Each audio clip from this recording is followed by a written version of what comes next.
Good morning, you're watching Pantau Belanjawan with me, Nina Rosman, and the topic and focus for today is talking about agriculture, especially how to boost the Malaysian technology with artificial intelligence, AI and technology. We have a guest ready in the studio is Gerard Lim, the founder and the CEO of Malaysian agriculture technology company, Agroz Group. So, I want to say thank you very much. How are you, Gerard? I'm great. Thank you, Nina, for having me today, this morning. All right, thank you for joining me. Today we want to talk about agriculture in Malaysia, especially for our national context. Can you share with us how the landscape and what are the key challenges we are still finding within the agriculture sector in Malaysia? Yeah, sure. Again, thank you for having Agroz and myself over here. And firstly, I think if I may share some stats, right, in terms of agriculture here in Malaysia. Malaysia, we're still very much depending on agriculture as a key contributor to our GDP. Almost 9% of Malaysia's GDP is shared of agriculture, fishing, and even forestry. But at the same time, I think we need to also understand that a large percentage of that agriculture is mainly around palm oil. Okay, so it's not really food-related parts of the agriculture, right? Not the food crops. So if we were to break it down further, in terms of the GDP, 99 billion ringgit Malaysia is the value of the agriculture industry contribution to Malaysia's GDP. This is back in 2022, right? Of that amount, actually only 6.63 billion. So that's less than 10%. Wow, that's quite a lot. Of the contribution of GDP is actually related to food crops. Food crops, okay. So the other, we may ask, 91% or so is actually pretty much non-related to food, right? So I think the priority that Malaysia needs to really put is that's where the whole issue around food security. And today, increasingly, we're also talking about nutrient security, right? We may have food.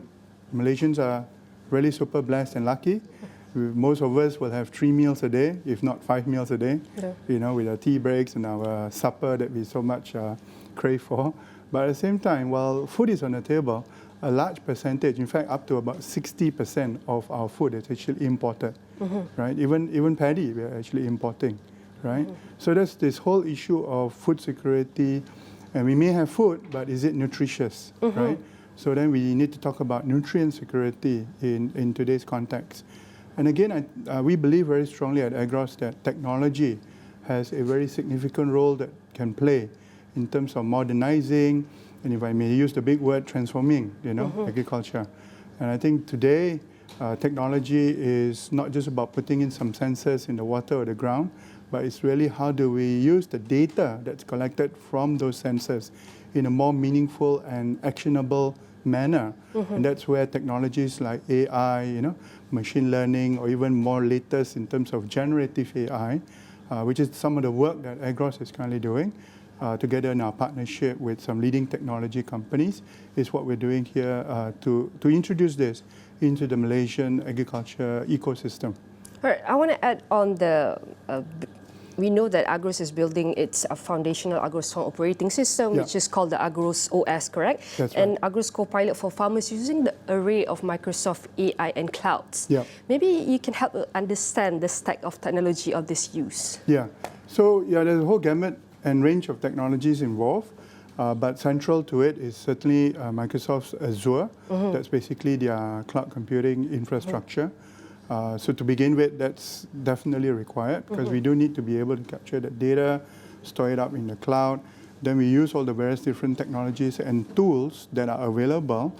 Some are actually developed proprietary to ourselves, right? Especially with regards to Agroz OS. That's effectively our ERP, our enterprise resource planning tool that we implement and deploy within the farms that we actually operate, right? So to begin with, Agroz, we are an agriculture technology company based here in Kuala Lumpur. And we are looking at expanding already our business across Southeast Asia. And we've also been invited to some Gulf countries to explore opportunities in that particular region as well. Definitely, I want to say congratulations on your expanding. Thank you want to understand further on the purpose of Agroz Farm Operating, Agroz OS, and the Agroz Pilots. How this technology will benefit the Malaysian agriculture, especially for the groups who still very quite hard to adapt with the technology. But now with AI, but you want to see this partnership with AI clouds. How can Agroz OS help this industry player, the farmers, benefit these technologies? So I think in terms of the technology adoption, it needs to be done in a step-by-step approach. I don't think it's necessary or maybe even wise to jump straight in, head-on, in terms of deploying the full gamut of technology. Of course, from Agroz's point of view, we will be happy if we do that, because that means there's more business for us. But at the same time, to be practical, if you are a smallholder farmer, you would like to potentially just put in place certain aspects of automation, which means to say it could be just a basic, straightforward water management solution, the water irrigation solution that we would then be able to deploy using some sensors and some pumps and automate that entire process, collect data, and then improve and enhance further in terms of, for example, how much nutrient needs to be optimized to be pumped into the field, right, or into your plot of land, right? That would make sense for the type of crop you are actually growing, right?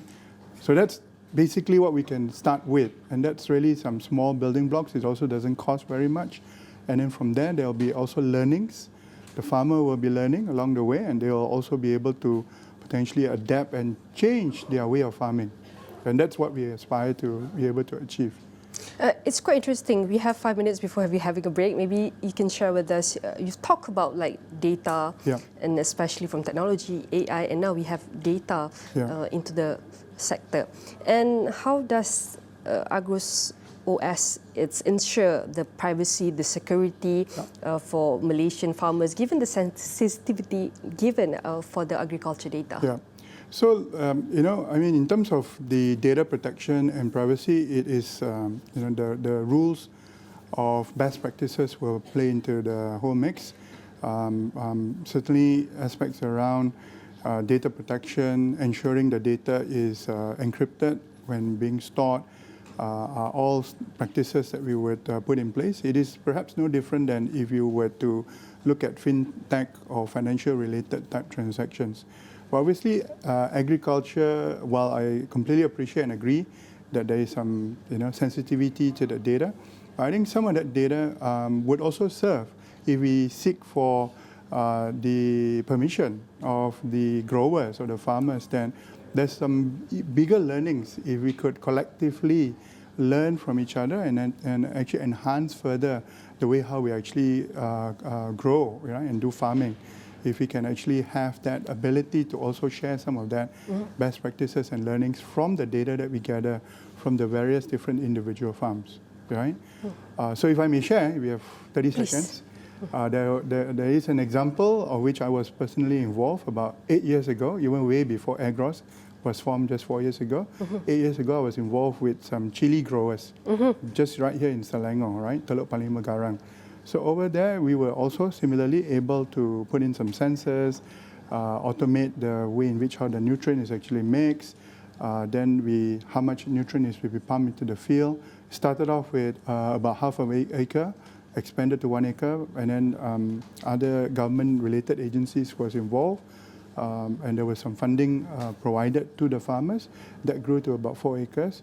More importantly is that the farmers who participated into this particular program on the chili farming were able to learn even new things. Even those more experienced growers were very excited and interested to learn because we were able to gather the data from various different farms. And there were some new learnings, right? It's amazing that data also allows for the farmers to upskilling and reskilling within the sector. And I want to talk about scalability and flexibility. How scalability and flexibility of the system, ensuring it can adapt the diverse need of every farmer? Okay, it's an excellent question. And I think that goes also towards what we are growing today and plan to grow in the future. So there will be some learnings along the way, and this is also again where Agroz would be keen to work with various different types of farmers, right? So that because they are effectively what I will define as a subject matter expert, right? I do have some agronomists on staff, right? And we've also got chief agronomists, but at the same time, there are many other types of varieties or cultivars that needs to be grown. And some of these learnings are deeply embodied into the minds and the hearts of the growers or the farmers, right? So we need to figure out how do we, in another word, codify. How do we take all their learnings and put that into code, if you like, or for the machine learning, right? And these days with generative AI, that learning process is done using the large language model, right? So whatever knowledge and experience that the farmers have, we would wish to actually work in partnership with them and codify that knowledge so that it will be made available to potentially more junior growers that would want to come on board and work in those farms, right? Otherwise, we're also finding that the bigger challenge is, as the statistics will show to you, that Malaysia has only about 1.8 million people working within the agriculture sector, and that includes palm oil, right? So if you take that off, I think when it comes to food crops, probably be just 8 or 9% of that total. So it's a very, very small number of people that's really growing food in Malaysia. So how we can actually get the younger excited is if we adopt technology, right? And this is where then we could excite even the younger generation to come on board to do farming. But there will be some knowledge gaps, experience gaps. So what we are doing is we are codifying the experts and the knowledge of these experts using generative AI and making it then available, accessible, and even inclusive for much younger growers. Are the system reaching all states currently, or focusing? This is the product that we call the Agroz Copilot for farmers, right? Which we are developing jointly together with Microsoft, and this is using the Azure OpenAI services, right? Which is where OpenAI is the same guys, the same company that gave us ChatGPT, right? So together with Microsoft and OpenAI's technology, we are now including our domain knowledge and expertise. At the moment, primarily in the field or area of indoor vertical farm, right? And then now we're extending that to controlled environment greenhouses, right? So this will be made available to our clients who are actually using our technology solution. But at the same time, we will be over some time, probably in the next, by the end of the year or early next year, we want to make it more available, right? So it is already a mobile app, when we can make it available to more mass market growers. But again, back to your question earlier, it will very likely be focused on very specific types of vegetables. So maybe it could be for chili, if you want to grow maybe tomatoes. Certainly we'll be open to making it available if you want to grow lettuces, right? Probably some herbs. And of course, we're also looking at growing strawberries, right? So potentially if you are a farmer who is looking to grow strawberries in the right weather conditions and right systems and so on, then this particular Agroz Copilot for farmers will be also made available for you to be able to assist you or make recommendations to help you in growing your crops more successfully. This is interesting, especially for me. It's kind of a wow effect, especially even if I'm not in the agriculture sector. But from what you have shared, your experience throughout the whole journey, we have seen how far have agriculture in Malaysia have come and how far we can go. But Gerard, please stay with me. Pantau Belanjawan will be taking a short break and we'll be right back.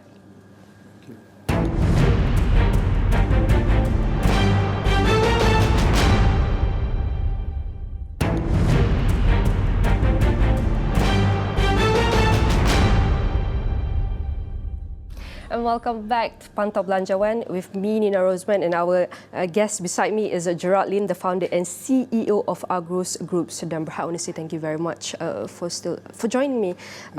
Maybe you want to share about you start with the landscape and the challenges of the agriculture in Malaysia, but now we want to go a little bit deep dive in the specific adapting technology, especially. What are still being the challenge, the issue for every farmers in every sector of agriculture is facing in adapting technology? Is it cost of funding? Is it cost of the policy? And is it because of shifting to traditional and modern? Is it, what are the problems? Yeah, I believe the issue is about adoption and also about the mindset and about some of the farmers, also smallholders, right? And there is a consideration that if they were to make these investments, firstly, they would think that these investments are big investments, right? Depending on the complexity that you're implementing, yeah, there could be investments that will be involved. There's money needs to be spent. But at the same time, I think we need to see that the investments that you put in has ability to, the benefits of the technology is able to increase your yield, right? Going back to the chili experience that we had, and in fact, in all the deployments that we have put in technology, it's already proven, right, without a doubt, that the technology would increase your yield by 2 times to 3 times. That's 200% to 300%. So if you used to do, let's say, 5 kilo per poly bag, in the case of the chili, you could be looking at 10 to 15 kilos per poly bag. So number one, the increase in the yield would definitely allow you to afford the cost of the technology, right? Secondly is the quality, right? The quality would be much higher, right? And again, a case in point, with all the work that we've done so far over the years, we found that when you apply the right optimized mix of nutrient, the plants that you're going to be growing, whether it's chili or lettuce or herbs or whatever, the plants are actually a lot more resilient, right? It's healthier. It can actually withstand more common, fungi or growth and so on and so forth. So it's similar like a human, right? If you feed the person with the right amount of vitamins and you have a balanced diet, you would be stronger, fitter, healthier, and you will most likely, touch wood, probably fall sick less, right? So same things with plants. And when you include all of that, and the best part is about availability, right? Because, and I think if you're selling to a supermarket, or if you have contract farming agreements with very big companies that would rely on you to supply to them, then consistency and repeatability is super important, right? And with that, what it means is you will have increase in the business that will certainly justify being able to repay for the cost of the technology. But I think then this is where we have to look at how is technology being adopted, right? If these are all the benefits and everyone agrees that these are the benefits, then it's a question of how do we close the gap in terms of matters relating to funding, right? So can the banks help, right? It's been only in recent years that even, if I may say, our own within our government machinery, Agro Bank, is finally, with happy news to share that they are interested to actually finance the adoption of technology and transformation, right? Especially in the recent years under their new leadership, right? And again, commercial banks, I think, has also a role to play, right? And I think it's quite good to notice that given government's push and importance on food security, there are more and more commercial banks that are also keen to look at agriculture, right? And when you grow some of these produce using technology and they are growing healthily, you would also find that you would need less use of pesticide, right? So less use of pesticides or completely zero use of pesticides, herbicide, fungicide, and herbicide. So this will then lead to also much more higher quality, more healthier food, and safer in terms of methods of growing as well, right? So I think these are all the benefits that we can see, and what it needs is certainly in terms of funding support, right? I think we had also looked at issues related to land, right? I think that the government may also be able to assist, where if you need specific types of land, can the necessary land titles be provided to the farmers for a certain extended period of time, so that at least the farmers will be able to, unintended, grow their roots and grow productively, use the land for the purpose of farming, right? Especially when it comes to food crops, right? I think Malaysia has so much more to offer and so much more to do, actually. True. You have actually still so much to do. And these are the solutions you have just shared. Just probably we need to press more on the funding. But sometimes the farmers, smallholders, they don't know where to start, especially for the for the small farmers and adapting in technology, AI, and how can we do, what can we do, how can we help them to ensure they can make informed decisions to improve their agriculture practices? So I think this is where outreach programs, right, creating of awareness, programs like this by AWANI is certainly most welcome. I do hope the program is heard by more people, right? And I think if we can disseminate this information to the farmers specifically, obviously some of them are not speaking English as I am, so we need to probably adapt some of our communications into the language that the farmers will be able to understand. And again, then I think this is where we can work with government, we can work with the various different associations, together with the funding institutions, to reach out to specific, again, we don't have to get everybody on board just immediately, but I think it's a journey. And even if we can get the first dozen to a few hundred before we reach the thousands of farmers, I think then we would see progress, right? If we take a step-by-step approach, and it's a whole journey. But I think that the adoption of technology is something that needs to be done in the context of agriculture, right? It's a challenge, and it's a matter of importance globally, right? It's the same, I just got back from Indonesia, right? And again, over there, in fact, in that particular country, agriculture contributes almost 38% to the entire economy. That's even much bigger. So there are lots of farmers out there, partly maybe why we are there, to expand further our application of technology to the farmers in Indonesia, right? Bigger market. But at the same time, here back home in Malaysia, there's also a similar situation. There are not enough farmers adopting or adapting to technology. So I think this is the opportunity. But at the same time, they need to understand, because otherwise there will be increasingly even more imports that Malaysia will be doing with regards to food. And if the situation, gets worsened, and if tomorrow we have another situation where the borders are closed, I'm not sure where we're going to get our food, True. It's going to start from us to actually solve this problem. Absolutely. And I can see a very good effort from Agroz with partnership with Microsoft to boost the Malaysian agriculture, but we don't want to see public-private working separately or in silos. We want to see they work together. How can their cooperation can further strengthen the ecosystem of agriculture? Sure. I mean, in Malaysia, there are quite a number of other similar companies involved in farming. And I think that there's an opportunity for us to also collaborate more closely with certain government agencies and the ministries as well, right? And again, it's not necessarily just the Ministry of Agriculture and Food Security, which we obviously have, but there's also, because of technology adoption, there's a science and technology aspect of it, there's a whole digitalization aspect of it, even communications is actually important. So if you ask me, the involvement of issues relating to agriculture, especially food security, nutrient security, actually needs to cut across many different ministries and agencies. So we might want to take what I call a all-of-government approach, meaning to say there are several different, again, of course, when you have one too many people involved, it gets a lot more complicated. But at the same time, if this is of a matter of importance, can we all come together, right, and ensure that some very concrete measures are actually subsequently then put in place, and we implement it over a period of time. And Gerard, how do you foresee the future for agriculture in Malaysia for the next few years? Are we going to more people adapting in technology and AI, or we going to take a little bit more years for them to actually integrate technology within their system? Yeah.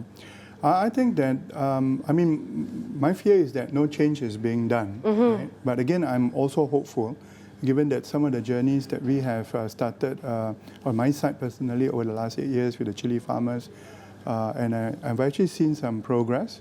But I guess there's also certain measures that needs to be taken to very concretely make more things happen, right?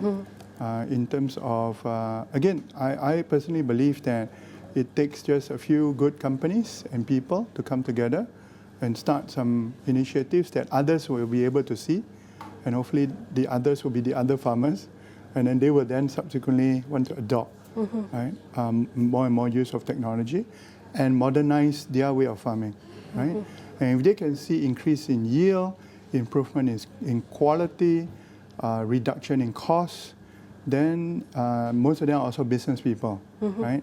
And these are all elements that will make sense to your business, right? Increase in revenue, lowering of costs, higher in profits. Who doesn't want that, right? True. And then that's possible with the adoption of technology. True. And lastly, maybe you can share what is Agroz next project? What are you working out? Maybe you can share a sneak peek. Sure. And that's also the work that we're doing jointly with Microsoft. And so Agroz Copilot for farmers, we are looking at extension of it into what I call robotics, okay, into the field of especially humanoid robots, right? Because one of the other things that we need to be aware globally, and similarly in Malaysia, is there is actually a lack of manpower that is working in agriculture. Okay, so one way to complement that, I wouldn't say replace the human grower, but to complement the human grower is in fact to use humanoid robots, right? And again, it sounds science fiction, but we've been engaged with a few humanoid robot platform companies, both in the US as well as in China, and there is a, I would say within a certain near time horizon of within 2 to 3 years, these humanoid robots will be ready and working side along with our human growers.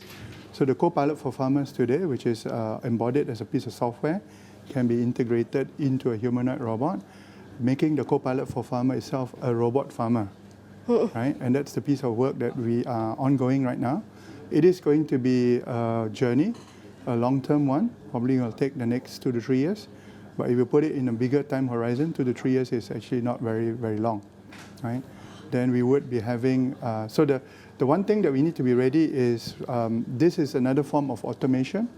So the robot itself has got sensors, has got cameras that will be able to do computer vision, that will be able to recognize if, for example, a plant is healthy or not, and then will be able to take action, okay? So almost similar to what a human grower will be able to do, right? All right. Yeah, so that's the future. All right, that's the future, definitely. I want to say thank you very much for helping us understand the landscape and the key challenges that agriculture in Malaysia are facing, and how do we move forward with, how do we drive technology, innovation, and even AI to boost agriculture. And again, I want to say thank you very much to Gerard Lim, the founder and CEO of Agroz. And definitely all of our discussion here will be featured in AstroAwani.com and across all social media. And that's it for Pantau Belanjawan. I'm Nina Rosman. Catch you on the next.